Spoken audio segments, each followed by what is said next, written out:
We are really close to 1400 and I will show you how to get there. So let's start.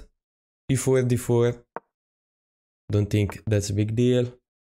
So E4 it does with E5, and as a beginner or an intermediate player, I think you should really try to play the Italian game with bishop on c4, because the Ruy Lopez is more complicated thing, and I think that bishop on c4 is more logical. Also, you have threatening knight on g5, which is a line that I always play, by the way, and is not called the Freilever, but is the knight attack. So he played this move, and we can still play bishop on c4, and it's a really good line because we are just developing minor pieces and we are going to castle short, so we are following chess principles, which makes a lot of sense. Now, I didn't take this pawn because there is something like queen on e7 that could be annoying. Also in this case, if I play this move, there could be queen on e7, but I'm thinking that after that I could play d4. And let's say in the other case, I take queen on e7, I play d4, I think he has something like d6, I need to go back, and then he can take the pawn. But in this case, if I take, can they play something like that? I don't know, let's say play this. I take, he take, or with the queen. Looks really complicated. Maybe it's better to castle and play d4. But I also have to say that after I take, I'm threatening this.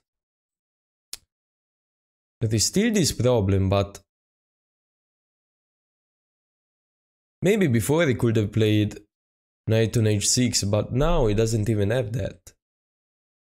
So h6, I know for a fact that is a really bad move, and for this reason I'm going to take. And the bishop sack doesn't work because take, you give a check, but I can block with the knight. Yeah, and in this case, it's not even the same thing, it's just a random move. Yeah, in this case, he basically blundered the piece. Doesn't make any sense. So I'm going to play g3. And I guess he's going to take, and probably I play rook on e1. Yeah, as I said, doesn't blunder a piece.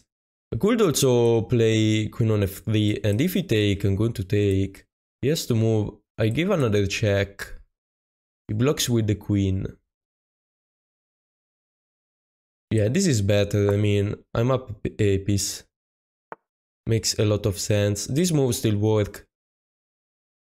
And I mean, it's threatening this, so I should be a bit careful. But I'm just going to play rook on e1. Even if you play a move like this, I'm not going to lose a piece, because the knight is defended 2 times, and now I can play e5. And e5 makes sense because I'm up a piece, and if you're up a piece, you should try to open the position.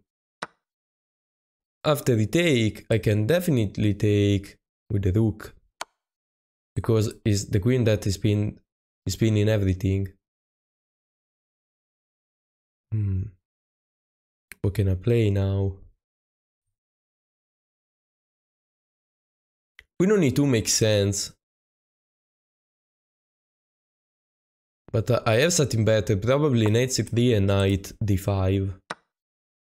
Yeah, knight c3 and knight d5 makes a lot of sense. And I blundered this move.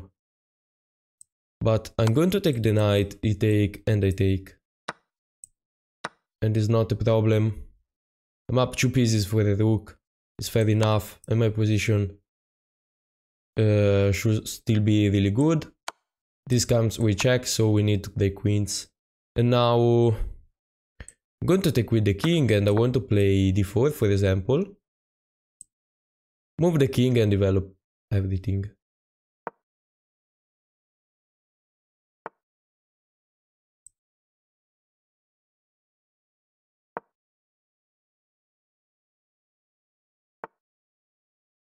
Could also push, which might be better. But I don't know, I feel like I should really develop, so I play this move. But he is threatening this now. So I need to play such a move. And I'm going to attack the knight, I guess. Still defending the bishop. Maybe play something like that and I figure it out. Yeah. Let's play this. And king on f2. Yes, he can check me again, but after that I play king on g2. And now I'm sure that my king is more than safe. And I can develop my pieces now without having too many problems. He's also threatening this now. So let's stop it this way. It's going to give a check. And I'm probably going to take the knight. Oh, it doesn't want to. Yeah, probably this move was good. And now I need to put pressure somehow. So rook on f1, threatening to take this pawn. This pawn is not going to be taken. So now we have the same material because I made a mistake. Which is, I think is really instructive. Because everyone is going to make a lot of mistakes, right? Especially at 1400. By the way, I'm playing in the morning. So I'm basically at 1400 level. And a really important thing in chess is psychology. So after you make a mistake, you should try to still be focused and try to make a comeback, let's say. Now, don't need to make comeback now because it's still better. But in general, a lot of times when you make a mistake, you just lose the game some move later because you're not more focused, but that's a big problem. That way you're not going to win any game, you know? But if you keep being focused, you're going to have a lot of chance of winning pretty much every game you play. Because no one is going to play a perfect game, and when they make a mistake, you're going to play a good move because you're focused. So now I played everything, which makes sense. Two pieces are much better than a rook, which is another thing that people sometimes don't really understand. Two pieces are a lot better than a rook.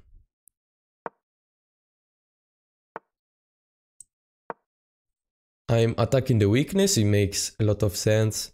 And now, I mean, I decided to clear everything because, as I said, my pieces are much stronger, so if he's left with just a rook, I'm going to win 100%. Let's play king on f3 because I want to bring the king in the center. Play this move.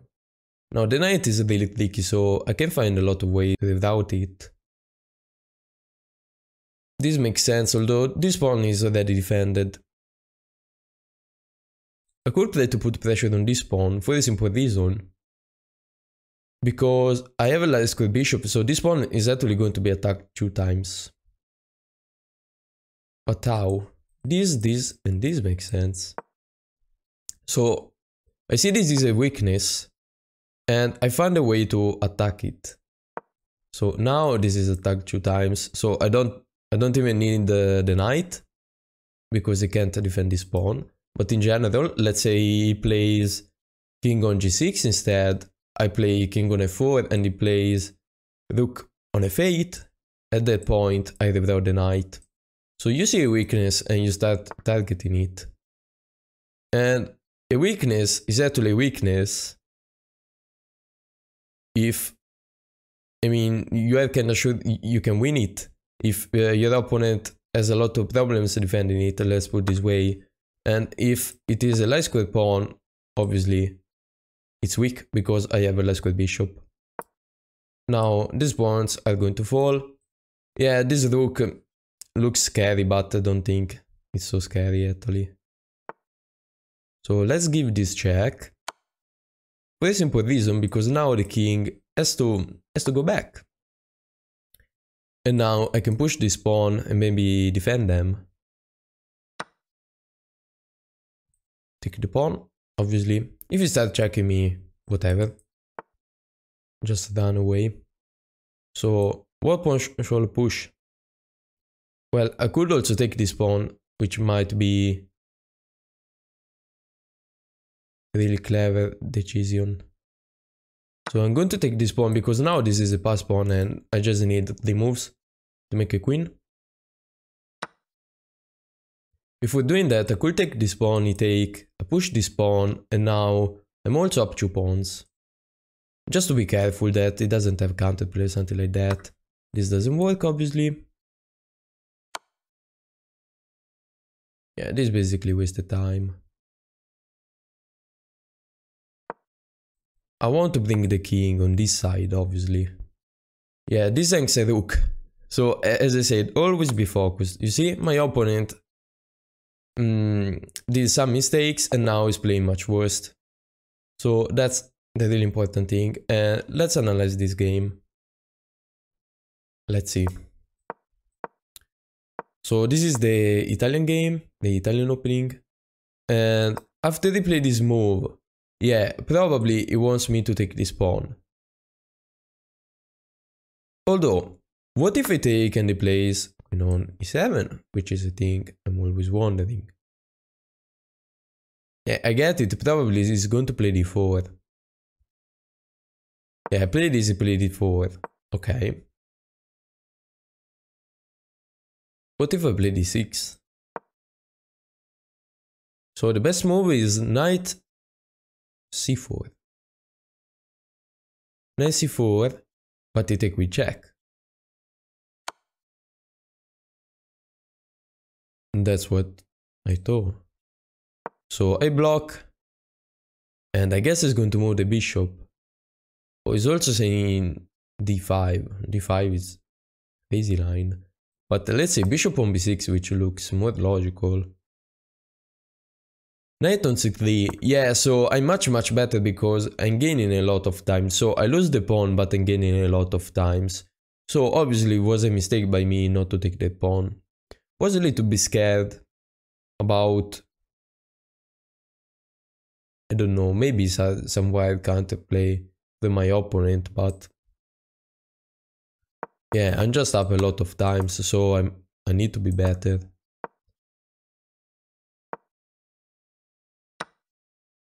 So I play bishop on c4, which obviously is not losing. And now you should really take this pawn, obviously, which makes sense. And I decided to take it. You should really take it because it doesn't even have knight h6, let's say, in order to defend. This is a really passive move, actually. So instead of playing h6, I mean, if you want to play h6, play it after you castle. Let's say this is a rule. Okay, this is an unwritten rule. If you want to play h6, play it after you castle, because if you do that before you castle, your opponent is going to develop everything. You might castle, you might not, and you're going to get destroyed. So h6 after you castle, always. Never play it before, doesn't make sense. What do you want to do? To stop this knight? Okay, but you should also stop this at the same time. So it doesn't really work. And I play this because it all that made any sense, but no, it's not the case. And how can you understand if a sacrifice makes sense or not? Well, first of all, you need to see if you're actually going to win a piece. So you give this check, maybe you win this pawn. Okay, you win a piece? No, absolutely not. You give this check, I block with the knight, you win a piece? Absolutely not. And second, you have to see how many pieces are playing in the position. So in this case, you have 0 pieces playing in the position. So how can you even think that a sacrifice with just 1 pieces against, let's say, 3 could work? There is no way. My pieces are much better, are much more active. It's not time to sack a piece, it's time to develop. So I play this and I play g3. Probably best move. And obviously now knight f3 because I don't want to lose it. He played this move. Rook on e1 I thought it made sense, but also playing king on g2 made sense. d4 made a lot of sense actually, and I didn't play it because I'm bad. Yeah, d4 again makes a lot of sense, but was planned to go for this plan. Although it's kind of a weak plan, let's put it this way. Yes, I win the pawn, but queen takes c5. Oh god.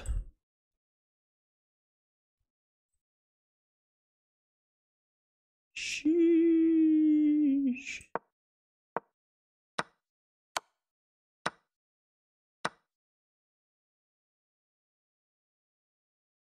Okay, it's morning, but wait a second. So basically, this is a huge blunder, okay? Okay, I got you. Although he blundered back. At this point, I could play...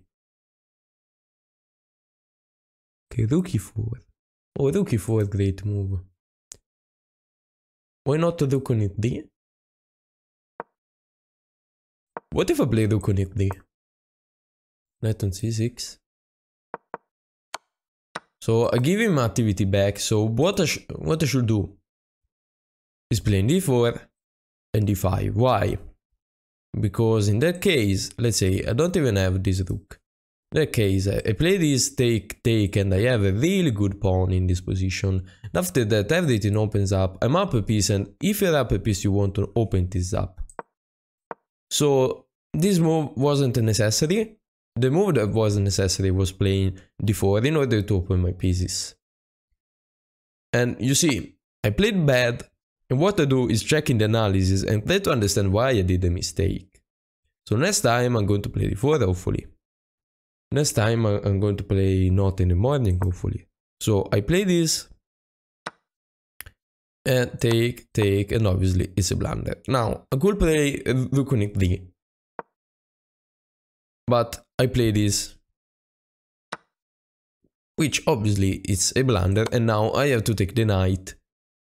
He take with the queen, I guess, and I win a piece. So it's 2 pieces with the rook, as I say. That's still better, although it's not such an easy position. So he played this blunder in the fact that I can play queens, and I take. Now, play d4, because, as I said, makes sense. 2 pieces for the rook I want to open the position. I have the couple of bishops, so you always want to open the position, so d4 makes sense. d3 was better for the simple reason because it was more solid. This pawn is kinda weak, but it's still playable. I slide the king, which is obviously not the best move in the world, because now he's also threatening this to win a piece. And I have to do something about that, so it makes sense to push this pawn. He give a check, a move, attacking the knight, he give another check, and I slide the king back. Now, I thought this was really clever by me, because now my king is defended. Maybe Stockfish doesn't agree, but in this case, it's not a bad move, it kinda makes sense. Now I play this, which is a really good move. And now I really need to develop pieces, so it makes sense to play such a move. And if he gives this check, I'm going to take it, right? Yes, I'm going to take, rook take, and then I probably play rook on f1, that's what I thought. Yeah, it's playable. Rook on f1, targeting this, and I'm slowly going to win this game. Instead though, I played this move, which is kinda wild. You need to understand that, I mean, it's true that I say, when you have the material you shouldn't play it, but it's a general thing. Because if you look carefully, you play this move, take and take. You have a beautiful rook on the 3rd rank. You're going to double rook, and I'm going to have a problem. Let's put it this way. And you have 6 pawn, I have 5, so you have a lot of drawing chances. But if you make your piece passive, in that case, and you're going to activate mine, you're going to have a lot of problems. Now this pawn is endgame, but I thought this was a better bet. I'm still going to take this pawn after, maybe, if I want. But yeah, it wasn't. So, and it still wants me to take on c7. It doesn't really believe this makes sense. And I don't really understand why. So he's saying to play b5, I slide the bishop back and probably is going to sack the knight. Knight takes d5. Knight takes d5 takes. Yeah, you don't really want to take it. So what? You're going to take this way? Move the bishop back. I mean, looks really good for me. Just couple of bishop that is destroying everything. So, well, I don't know. I thought that was good. I guess it wasn't. But after we take this way, I'm obviously just up a pawn. Now, this is a bad move because we are not supposed to trade. Yeah, maybe Stockfish doesn't agree with my decision, but take. 2 minor pieces against the rook. I swear to God, there is no way the rook is going to win this endgame. Just no way. 2 pieces are too much for the rook. Yeah, and this, I mean, it's kinda simple. Now I play king on f4 because I just win a pawn. As simple as that. Now, you shouldn't get scared about this this false threat. I mean, it kinda makes sense. You want to be active, so you tend to put his rook on the first rank, although do that. You can. You can do that, but I'm going to win a lot of pawns in the meanwhile, and you're not really scary, you know? Now, I take this pawn, I'm basically taking everything, and this makes a lot of sense. Now, this wastes time. I thought something like that. Let's say you take, okay? Then I play a4. Now, this doesn't work again because I have this check. So I play a4, it needs to find a way to attack this stuff. So it's saying b4. Yeah, b4 though. Before king on e5 and it can take. So yeah, this move doesn't work right now. Let's try another thing. Let's play bishop on c4, defending everything. I'm going to move the knight and push this pawn, and you can't really stop me. I choose pass pawn, and you're done, it's GG. But in the game, my opponent decided to check me, which doesn't make sense, because you are just helping me. You should really take this pawn. Maybe your reasoning is, yes, I give a check and then I take the pawn. Although, after you give a check, my king is even better, because I want my king to go on this way in order to shield the pawn and to prevent your king from coming. So I'm going to make a queen. This blunders a rook, which, I don't know, maybe it's not that easy to see, but after this, obviously, it's over, but it's over even if I play something else. In fact, Stockfish is saying a4 is +10. So, as I said, there is no hope in this position. You guys can see that even if you play pretty bad, there is still hope if you keep at least trying to play logically. So, never resign, be consistent, and that's basically the secret to reach 1400. 1500 even, or even 16. I mean, it's something that you need to have in order to get to 2000. So that's a really important thing to have, and that's a thing you build, I mean, by playing, but probably also by trying to play tournaments, because yeah, they are scary, you might be anxious, but that makes you stronger mentally, let's say. So see you in the next video.